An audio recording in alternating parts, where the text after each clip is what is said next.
النهارده هناخد ايه؟ هناخد في حاجه اسمها ترانسفورم او فري ترانسفورم واداه اسمها كروب تول، رولر تول اللي هي المسطره. ويلا بينا نبدا قائمه اديت. لو في عندك في فري ترانسفورم وفي ترانسفورم بس. ايه الفرق ما بينهم؟ الفري ترانسفورم لو عملتها هتلاقي هو جاب لك مربع بالشكل ده ويقول لك انت بقى اعمل اللي انت عاوزه. يعني ايه؟ يعني انت مثلا عاوز تصغر الصورة، هتعمل ايه؟ صورة اعملي الت شيفت وصغري. في ناس بتعمل شيفت بس الت شيفت بصوا لما بتصغر وتكبر بتدخل فين؟ في النص، يعني بتبقى متوسطنة. فانا عشان كده بستخدم الت شيفت مع ايه؟ مع التصغير والتكبير، عشان ايه؟ افضل بمقاس الصوره مظبوط معايا، تبقى متوسطنه معايا. خلاص كده ايه؟ عايزه اكبر واصغر في الصوره. خدوا بالكم امر الفري ترانسفورم بيعمل لك كل حاجه في نفس الوقت. شايفين العلامه دي لما انا وقفت كده؟ دي علامه الروتيت. الروتيت ده بصوا، عايزه اعمل الصوره كده اعمل لها كده روتيت كده يمين شمال براحتي، اعمل لها زي ما انا عاوزه. ده الامر التاني في الفري ترانسفورم. حاجه تانية اقدر برضو لو دوست بالكنترول كده هتلاقي بص ظهر لك سهم كده ابيض. لو عملت كده هتبص تلاقي نفسك ايه؟ تقدر تلعب في الصورة، تعملها بالشكل ده. يعني تقدر ايه؟ تلعب في الصورة زي ما انت عاوز. حاجة هنا هتلاقوها ظاهرة لكم هنا. لو دوستوا عليها دي بتعمل لك حاجة اسمها ويرب. يعني ايه ويرب؟ يعني بص لو انت حبيت تعدل في الصورة بالشكل ده دي بتنفع لما بتكون مثلا بنظبط في السحاب. لو صورة مثلا انت قصصها وواخد سحاب لوحدها فعايز تظبطها وتخليها باينة ان المنظر طبيعي اكتر، فبتنفع معانا الويرب دي. او حاجة تانية ممكن الويرب دي ليها اشكال كتير. لو جيت هنا عند الجزء ده هتلاقي مكتوب كاستم. الكاستم دي لو دوست عليها هتلاقي اشكال كتيرة جدا. بص الشكل ده مثلا، الشكل ده، الحاجات دي هتنفعك بس في حاجات معينة، مش في كل الصور. تمام؟ مثلا شكل العلم ده بينفع لو انت راسم علم وعايز ايه شكل العلم. تمام كده؟ يعني ايه؟ تقدر ايه؟ تختار الاشكال من هنا. تمام. طب لو مش عاوز اي حاجة من الحاجات دي تعمل ايه؟ none. او انت تكستمها بنفسك، تدوس عليها كاستم وتختار وتعمل الشكل اللي انت عاوزه وتقول عليه اوكي. بس خد بالك في الجزئية دي لو انت قلت اوكي وجيت عايز تعدل على الشغل اللي انت اخترته او الكاستمة اللي انت عملتها، مش هتقدر ترجع تعدل، يعني ترجع للصورة من اول وجديد الا طبعا من قائمة هيستوري او كنترول زد. لكن مفيش انك ترجع تعدل عليها تاني وهي ايه؟ وانت خلاص حفظت الصورة بالشكل ده. فنعمل ايه عشان لو حبينا عايزين نرجع تاني بعد ما ايه؟ اما اخترنا الشكل ده. يعني بصوا انا لو اخترت الشكل ده وعملت اوكي، تمام، وجيت اعمل فري ترانسفورم تاني. فري ترانسفورم خدوا بالكم هي كنترول تي، ماشي؟ ده الاختصار بتاعها. لو جيت اعملها تاني وجيت برضو اخترت الجزئية دي وعايزة كاستم شكل جديد، بس ايه؟ عايزه اقول نان مثلا. بصوا نان برضو ما عملتش حاجه، هي ليه؟ لان انا مش هقدر ارجع طالما انا في حاجه لازم اعملها قبل ما ايه؟ اعمل الحركه دي. هقول لكم عليها دلوقتي. انا طبعا هرجع من هيستوري. تمام؟ اول ما فتحت الصوره اهو، ماشي، واوريكم دلوقتي تعملوا ايه. الصوره اللاير اهو، طبعا نشيل القفل لو مش متشال، وتعملوا للصوره حاجه اسمها سمارت اوبجكت. فهتعملوا ايه؟ كليك مين؟ convert smart object. تقدر ترجع على التعديل بتاع الفري ترانسفورم الورب اللي احنا بنعمله. او مثلا جبنا مثلا الشغل مثلا دوت وقلنا اوكي خلاص. ودلوقتي انا عايزه ارجع من غير ما اعمل كنترول زد. انا جيت مثلا عايزه اعمل كنترول تي ومش عاجبني الورب ده، لا عايزه ارجع اعمل ورب غيره، اشكال تانية. اعمل نون. بصوا عملت نون، هنا الصورة ايه؟ رجعت زي ما كانت من الاول. ليه؟ علشان انا عاملة حاجة اسمها سمارت اوبجكت. احفظوها دي. خلاص سمارت اوبجكت بنجيبها من يا اما كليك اليمين على الصورة ونعمل سمارت اوبجكت، تمام، يا اما بنيجي عند اللاير ونختار سمارت اوبجكت من هنا اهي. هتلاقوها اول واحدة اهي وتقول كونفرت سمارت اوبجكت. خلاص. طيب لو انت مش عاوز الصورة سمارت اوبجكت هتعمل ايه؟ تعمل ريسترايز لاير. ريسترايز لاير كده الصورة عادية وما هياش ايه سمارت اوبجكت. طب سمارت اوبجكت دي بتنفعنا في ايه كمان؟ بتنفعنا في لما نيجي نصغر ونكبر في الصورة. لو انت جايب صورة صغيرة جدا وجيت تكبرها، كبرناها قوي، عارفين ايه اللي بيحصل للصورة لو هي مش سمارت اوبجكت؟ بتزغلل، بتبكسل. لكن الصورة اللي هي معمول لها سمارت اوبجكت مهما كبرت فيها مش هتبص تلاقيها زغللت معاك او بكسلت معاك زي ما بيقولوا. فايه تكبر فيها زي ما انت عايز، وخاصة لو انت جايب صورة من جوجل ولقيتها صغيرة، حجمها صغير جدا جدا جدا، فاول حاجة قبل ما تكبرها تحولها لسمارت اوبجكت، بحيث لما تكبرها ما تبصش تلاقي اصلا ملامحها مش هتبان معاك، خاصة ان هي هتكون صغيرة جدا وانت بتكبرها قوي زي ما انت عاوز تعمل ايه خاصية السمارت اوبجكت دي. تعالوا نرجع زي ما كانت الصورة اهي نوريكم بقية الترانسفورم. الترانسفورم هنا تقدر برضو من هنا تكتب الحجم اللي انت عاوزه للصورة، ابعادها مثلا. بصوا او تيجي كده من جنب الصورة، بصوا شايفين ايه اللي بيحصل؟ هي ايه بتطلع الصورة وتنزلها، وهنا هتلاقوها بتصغر وتكبر اهي. بصوا الارتفاع والايه شايفين. طيب في حاجة لو عايزين نعمل العرض والطول مع بعض في نفس الوقت، في هنا علامة اللينك، شايفينها علامة اللينك دي؟ لو ضغطت عليها وجيت بقى عملت كده اهي، بصوا كأنك دايس بالشيفت والالت مع بعض. خلاص من غير، انا مش دايسه دلوقتي على الشيفت والالت خالص، انا عامله اللينك وايه وبصغر واكبر براحتي الصوره، شايفين. طب لو احنا اخترنا ترانسفورم بس، ترانسفورم اهي، هتبص تلاقي هنا هيجيب لك الخيارات كلها اللي احنا ايه نعملها، اللي هي ايه السكيل، اللي هي بتعمل ايه السكيل. لو جيتوا هنا بتصغر وتكبر، تمام. ولو عملت برضو كليك يمين هتلاقيه ظهر لك كل الحاجات دي اللي هي السكيل والروتيت. طبعا الروتيت عرفناه، حاجه اسمها برسبكتيف، ديستورت، وورب. الحاجات دي كلها بتلعب على الايه، على الصوره، اللي هما الثلاثه دول هتلاقوهم بيعملوا اللي هي الحركه اللي هي بصوا بتعمل بعد للصوره زي ما احنا عايزين. دي اللي هي الايه البرسبكتيف، بتنفع معانا لو بتعمل طريق او بتعمل ايه رسمه وعايز تخلي ايه الرسمه فيها البعد ده، ماشي. طيب مش عاوزين بقى الكلام ده، ما تعملش ابلاي وتعمل ايه كانسل، تمام. ولو جينا برضو تاني لازم تعمل هتعمل كنترول تي تاني، ماشي، وكليك يمين على طول، اسرع من ان انت تروح هنا من ايديت، لا تيجي من هنا على طول كليك يمين وتختار، يعني يقلب لك الصورة 180 درجة ولا عايز 90 درجة. واللي هي دي هتلاقوها بيقولك الف 90 درجة مع عقارب الساعة، قول له ماشي. طب هنا اقول له لا، هنا لف لي معلش عكس عقارب الساعة. خلاص. طيب هنا بقى بيقول لي ايه، بس استنوا نراجع الصورة ايه اللي اصلها بحيث ان تبان قوي معانا. طبعا دي انتوا اكيد عارفينها اللي هي فليب هوريزونتال وفيرتيكال. الهوريزونتال هنا بيقول لك خلى ايه الصورة بدل ما هي باصه لمين بصت شمال، ماشي. هتبان قوي لو وش بني ادم، هتبص تلاقيه لو هو باصص وشه باصص لمين هتلاقيه بوشه باصص شمال، ونفس الكلام نرجعها تاني.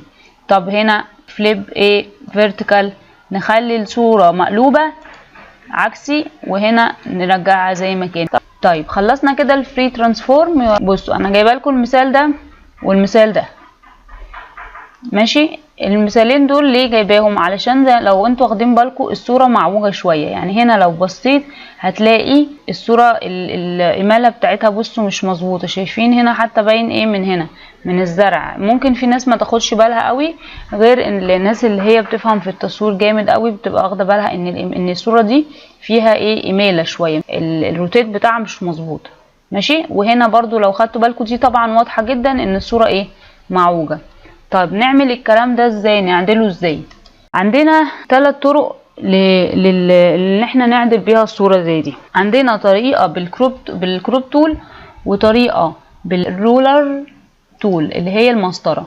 فنجرب دلوقتي المسطرة ونجرب برضو الكروب تول. يلا بينا نبتدي. بصوا بقى دلوقتي لو نعدل الصورة دي، اول حاجة لازم تعملها هنيجي كده ونقف كده ونعمل ايه، ونسحب بالمسطرة دي الميل اللي احنا عاملينه ده، طب لو انا مش عملت مظبوط اعمل ايه؟ اشيل العلامه دي ازاي؟ كلير من هنا، وهاجي تاني انا عايزه اظبطها بالميل علشان هو يقدر يفهم ان الصوره دي مايله، فبقول له النبي ظبطها لي.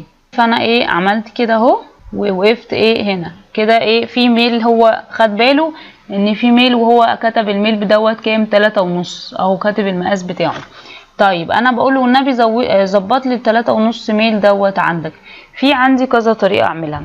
الطريقه الاولى وهي اسهلهم، هقول لكم الاسهل الاول، اللي هي ايه؟ انك بعد ما عملنا كده هتلاقي هنا في ستريت لاير، ستريتنج لاير، ندوس عليها تمام، هتلاقيه هو ظبط لك ايه؟ الميل اللي في الصوره. بس هو صحيح ظبطه لكن ما قصليش الصوره. طب انا اعمل ايه بقى علشان اقص الصوره المظبوطه بعد ما اتظبطت؟ هنعمل ايه؟ نيجي هنا نجيب الريتنجر تول ونعمل ايه؟ ونعلم كده مثلا، وعايزين نظبط السلكشن اللي احنا عملناه ده، هنيجي عند قائمه سلكشن، وفاكرين ترانسفورم، هنا بقى في حاجه اسمها ترانسفورم سلكشن. خدوا بالكم مش فري ترانسفورم ولا ترانسفورم لوحدها، لا هنا ترانسفورم سيلكشن. نختار ترانسفورم سيلكشن، يعني انا بقول له والنبي انا هاخد ايه السيلكشن ده ظبطه براحتي، فترانسفورم سيلكشن يعني ظبط براحتك. فايه انا مثلا بجيب السيلكشن اهو بظبطه، انا حسيت ان هو كده اتظبط معايا، مثلا انا اعمل دي كده شويه. طيب انا عاوزه بقى ايه اللي احنا سيلكشن اللي احنا عملناه ده نعمل ايه من ايمج؟ لازم اعمل الاول ابلاي، وبعدين اجي هنا عند ايمج واقول ايه؟ كروب. شايفين الصوره اتظبطت ازاي؟ ولا طبعا نشيل الكلام ده ازاي؟ نعمل دي سيلكشن خلاص من ايه؟ من كنترول جي، يبقى يشيل السيلكشن اللي احنا عملناه. شايفين الصوره بقت مظبوطه ازاي؟ في فرق شاسع ما بين الصوره في الاول والصوره دلوقتي. بصوا الهيستوري، هجيب لك الصوره اهي كانت كده، وبصوا بقت كده. طبعا بصوا اتظبطت ازاي، في فرق، حتى لو خدت بالك قوي هتلاقي في فرق شاسع. طب عايزين نعمل تاني نفس الكلام، بس ايه؟ تعالوا نعمله على الصوره دي بس بالطريقه التانية. احنا قلنا برضو نفس الاداه المسطره بتعمل نفس الكلام بس بطريقه تانية. تعالوا نعمل. بصوا احنا طبعا بناخد الميل اللي عندنا اللي مش مظبوط دوت، الميل هنا مكام 5 درجات بالظبط. طيب نعمل ايه؟ مش احنا المره دي مش هندوس بقى على ستريتن لاير، لا هنيجي عند ايمج روتيشن، مش روتيت، ايمج روتيشن، وهنيجي هنا نختار arbitrary ماشي. هنا الاربيتراري بيقول لي بصي اهو عندك 5.5 هما اللي مش مظبوطين، هنظبطهم لك على مع قارب الساعة. يعني امشي لك مع قارب الساعة، اقول له والنبي انا عاوزه امشي مع قارب الساعة، اوكي، يعني انا هقول اوكي على طول خلاص. واجي هنا تاني اعمل سيلكشن زي ما قلنا بقى في الايه، في الصورة اللي فاتت، نفس الخطوة بتاعت الصورة اللي فاتت، نعمل سيلكشن عادي. وعشان نظبط السيلكشن ده، فاكرين انا عملت ايه؟ طبعا طالما بقول سيلكشن يبقى اجري على مين؟ على قائمه سيلكشن، واعمل ايه؟ ترانسفورم سيلكشن ماشي، عشان ما حدش يتلخبط ويروح لترانسفورم، بس ترانسفورم ايه؟ سيلكشن من قائمه سيلكشن. ونظبط بقى ايه سيلكشن بتاعنا ماشي اوكي. طب نعمل ايه؟ نجيب ايه؟ ايمج كروب، والنبي قص لي ايه الصوره بالشكل ده. فعرفتوا هنا ايه؟ احنا هنا بنستخدم المسطره اللي هي الرولر، وفي نفس الوقت بنستخدم الكروب مع بعض. فهمتوا؟ فبصوا الصوره اتظبطت ازاي وبقت جميله جدا ما فيهاش اي. بصوا بقى هنا هوريكم الفرق بقى. بصوا كانت معوجه ازاي، بصوا اهي، بصوا الميل بتاعها كان عامل ازاي، وبصوا في فرق. حتى بصوا الارضيه هنا بقت كويسه ومظبوطه، هنا بصوا عامله ازاي، تحسها ايه؟ طالعه لفوق شويه، معوجه شويه. ايه الطريقه التانية؟ الطريقه التانية بقى اللي هي المره دي هنجيب اداه اسمها الكروب تول. نيجي هنا نجيب الاداه بتاعه الكروب تول، طبعا اهي الشغل بتاعها بيبقى كله هنا في الاوبشن بار. نيجي بقى نقف عليها. بصوا بقى هنا عندنا لو جينا هنا مثلا طبعا اللاير اكيد مقفول، عشان كده مش عاوز ايه يشتغل معايا، لازم اتاكد ان القفل ايه اللي على اللاير اتشيل. بتشيله ازاي؟ بتعمل دبل كليك، يا اما بتجيب القفل وترميه في الباسكت. بصوا انا واقفه على الصوره اهي، وجيت هنا عملت ايه؟ كليك ودراج، وايه سحبت لغايه ما انا مثلا عاوزه انا عاوزه ايه الصوره كده مثلا، ده الكروب مثلا، انا عايزه اعمل كروب الجزئيه دي ماشي. فبس هنا هقول له الكروب هنا فيها خاصيتين، لو خدتوا بالكم هنا في الستريتن موجوده هنا، اللي هي فاكرين اللي موجوده في المسطره برضو، فهتلاقوها هنا. فلو انت دوست عليها وجيت قلت له والنبي انا برضو عايزه اظبط ايه بالمره الصوره بتاعتي، واختار الميل بقى بتاعي مثلا، الميل بتاعي كده اهو، هو كده ظبطها، بس انتوا حاسين ان انا معوجه هيبان دلوقتي ماشي. واقول له اوكي. شايفين ايه اللي حصل؟ عمل كروب وفي نفس الوقت ظبط لي الصوره كمان اهي. عايزين تشوفوا ازاي الفرق اهي الهيستوري. نجيب الصوره الاول، بصوا كانت معوجه ازاي، بصوا دلوقتي بعد الكروب اتظبطت ازاي. فهنا الكروب عملت لنا حاجتين، ظبطت لنا الميل اللي في الصوره عندنا هنا فيها الستريتن، وفي نفس الوقت عملت الايه، قصت لنا الصوره. المفروض الكروب انت لو وقفت كده عليها خلاص هتقف وتقدر تظبط بالطريقه ديت، يعني تقدر تظبط مانوال او تعمل بالطريقه اللي انا عملتها في الاول، انك تيجي كده تسحب وتعمل كليك ودراج. تمام، انت حر بقى ايه تختار الطريقه اللي انت تشتغل بيها. او طريقه ثالثه هي انك تيجي هنا وتكتب الايه، عايز تعمل تقص الصوره قد ايه، تخليها مثلا العرض 5:7 مثلا، الايه الريزوليوشن بتاعها. بصوا احنا لو جينا هنا، لو اخترت هنا في الاختيارات دي هنا، انا اخترت ان هو ان انا اعمل الويت والهاي والريزوليوشن بتاعي، علشان لو ما لقيتهاش هتبقى بالشكل ده. لو جيت هنا بصوا، نرجع كده، لو جيت هنا وعملت ايه كليك يمين وعملت ريسيت تول، هترجع الاعدادات زي ما كانت. تمام، فالاعدادات الاول كانت هنا مثلا ايه، ما مش موجود هنا الريزوليوشن، بقى اجيبه منين؟ ماشي، اجيبه من هنا من القايمه دي، هتلاقي ويت في هاي في ريزوليوشن. يعني هنا تكتب العرض مثلا زي ما قلنا 7 مثلا، ونيجي هنا الطول 5، ونيجي هنا الريزوليوشن عايزينه 72 خلاص. لكن لو هنطبع ممكن نخلي الريزوليوشن اعلى شويه، نخليه مثلا 100. فهمتوا؟ فلو عملنا اوكي على كده تمام. بصوا الحجم ده اللي هو كام؟ ده 7/5. طيب لو احنا عاوزين نعكس بعد ما عملنا اوكي، عايزين نعكس نخليها 5/7 مش 7/5، يا اما نيجي من الكيبورد ونعمل اكس. شايفين لو عملنا اكس، نقف كده عملنا اكس، شايفين ايه اللي حصل؟ عكس، بقت ايه 5/7 مش 7/5. يا اما نيجي من السهمين دول وندوس عليهم، هتلاقيه هو بيعكس لك. خلاص انا رجعت كل حاجه زي ما كانت. تمام. عندنا ايه كمان؟ هنا عايزين الشكل بتاع الجريد ده، بصوا يبقى مش الشكل ده، عاوزينه طب بالشكل ده. تختار الشكل اللي انت عاوز تشتغل بيه وتقول عليه تمام كده اوكي. فاحنا عايزين الشكل ده مثلا، والنبي كمان عايزين اوتو شو اوفرلاي، لو عملتها هتلاقيه خفالك الايه الجريد، لكن اول ما تيجي تشتغل هيظهره. ده ليه؟ علشان لو انت بتشتغل مش عاوز الشكل بتاع الجريد ده يضايقك، فتشتغل براحتك. مجرد بس ما هتمسك تظبط كده الاداة، هتبص تلاقيه بيظهر ويختفي معاك. شايفين؟ علشان تشتغل براحتك جدا. ماشي. طيب وهنا في الضبط دوت في حاجه اسمها، بصوا لما كنا بنعمل للصوره، لما كنت تيجي تعمل روتيت للصوره كده، الصوره نفسها مش هي اللي بتعمل روتيت، كان مين اللي بيعمل روتيت؟ كان الكروب نفسه. تمام، فانت عاوز تعمل للكروب نفسه روتيت، مش عاوز تعمل للصوره. ماشي، فهتعمل ايه؟ نيجي هنا عند الضبط دوت ونيجي نختار يوز كلاسيك مود. الكلاسيك مود هنا هيجي نعمل روتيت، هيعمل روتيت لمين؟ للكروب نفسها، علشان على حسب انت شغلك عاوز تعمل ايه. طيب في هنا برضو حاجة في الضبط، لو دوست عليها هتلاقيها في حاجة اسمها enable crop. لو جيت عندها دي بتعمل ايه enable crop دي؟ هقولك دلوقتي. هي متعلقة هنا في حاجة اسمها delete crop pixel. لو انا عاملة عليها apply او علامة صح كده، معناها ان انا لما بقص الصورة دي، بصوا انا بعد ما قصيتها وجيت بالموف تول هتلاقيها فعلا اتقصت. نقف على اللاير، بصوا هي اتقصت فعلا. ماشي. طب لو انا مش عاوزه اقص الصوره، انا عايزه احتفظ بالبكسلز اللي فيها، مع ايه؟ مع القص. يعني ازاي الكلام ده؟ بصوا نرجع تاني للصورة الاصلية ونيجي عند اللايرز هنا ونعمل كروب. اما اجي هعمل الكروب مش هعمل ابلاي على العلامة اللي هي ديليت كروب بيكسلز، يعني انا مش عاوزة اقص البيكسلز بتاعتي اللي انا هشيلها، انا عايزة احتفظ بيها بس في نفس الوقت اقص الصورة.